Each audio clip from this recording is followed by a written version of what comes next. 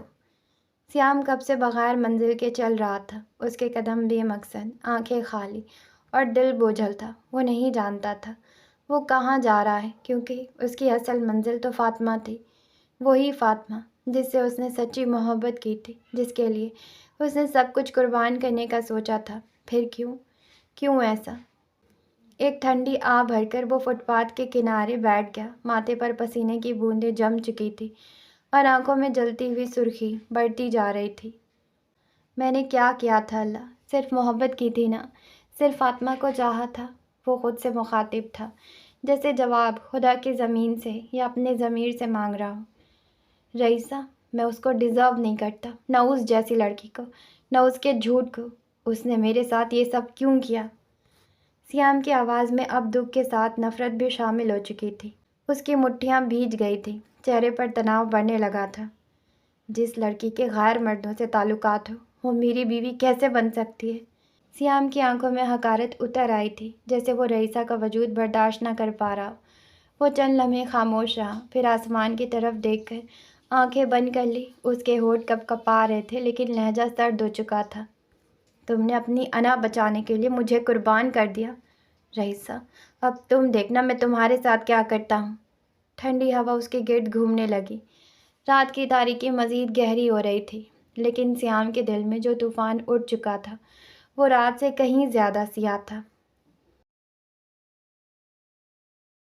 فاطمہ کی سسکیاں تھمی تھیں اور جانے کب وہ آنکھیں نم کے زمین پر سو گئی تھی۔ اس کا سر صوفے سے ٹیک لگائے، چہرے پر دکھ کی ایک لہر ساکت تھی۔ رات گہری ہو چکی تھی، مگر موسیٰ کی آنکھوں میں نیند کا نام و نشان نہ تھا، وہ بس اسے دیکھے جا رہا تھا۔ زندگی میں بے شمار فیصلے کیے، دشمنوں کو مات دی، کمزوروں کو رونڈ ڈالا، لیکن آج پہلی بار اسے شرمندگی نے اندر سے توڑ ڈالا تھا۔ وہ آہستگی سے فاطمہ کے قریب آیا، زمین پر بیٹھا اور دھیمی آواز میں جیسے اپنے دل کی عدالت میں گواہی دے رہا ہو۔ جتنی بھی دشمنی ہو تم سے، جتنی بھی نفرت، لیکن ہاتھ اٹھانے کا حق کبھی نہیں تھا مجھے۔ فاطمہ بے خبر تھی، مگر اس کا بدن ہلکا سا کسمسایا۔ موسیٰ کا دل کسی انجانے بوجھ سے دبنے لگا۔ پہلی بار جب اسے دیکھا تو اس کی آنکھیں موسیٰ کو بہت اچھی لگی، سب سے منفرد۔ ضدی ہو تم، ابھی بھی زخم سے خون رس رہا ہے، مگر میں کیسے ہاتھ لگا سکتا ہوں؟ میں تو غلیظ ہوں۔ فاطمہ کے کہے الفاظ اس کے گلے میں کانٹے بن کر چبھنے لگے تھے۔ وہ خاموشی سے اٹھا، کچن کی طرف گیا اور فرسٹ ایڈ باکس لے کر واپس آیا۔ گھٹنوں کے بل بیٹھ کر اس نے نرمی سے فاطمہ کے پیر اپنی گود میں رکھے اور پٹی باندھنے لگا۔ پائیوڈین کا ٹھنڈا لمس زخم پر پڑتے ہی فاطمہ کی آنکھیں کھل گئیں۔ آؤچ! اس کے لبوں سے نکلا اور نظر سیدھی موسیٰ پر پڑی۔ تم یہ؟ وہ الجھی ہوئی نظروں سے دیکھنے لگی۔ ریلیکس، بس بینڈیج کر رہا ہوں، موسیٰ نے نرمی سے کہا، جیسے کوئی خاردار جھاڑیوں میں ننگے پاؤں چل رہا ہو۔ فاطمہ نے ہلکا سا طنزیہ قہقہا مارا، آنکھوں میں اب بھی نمی تھی۔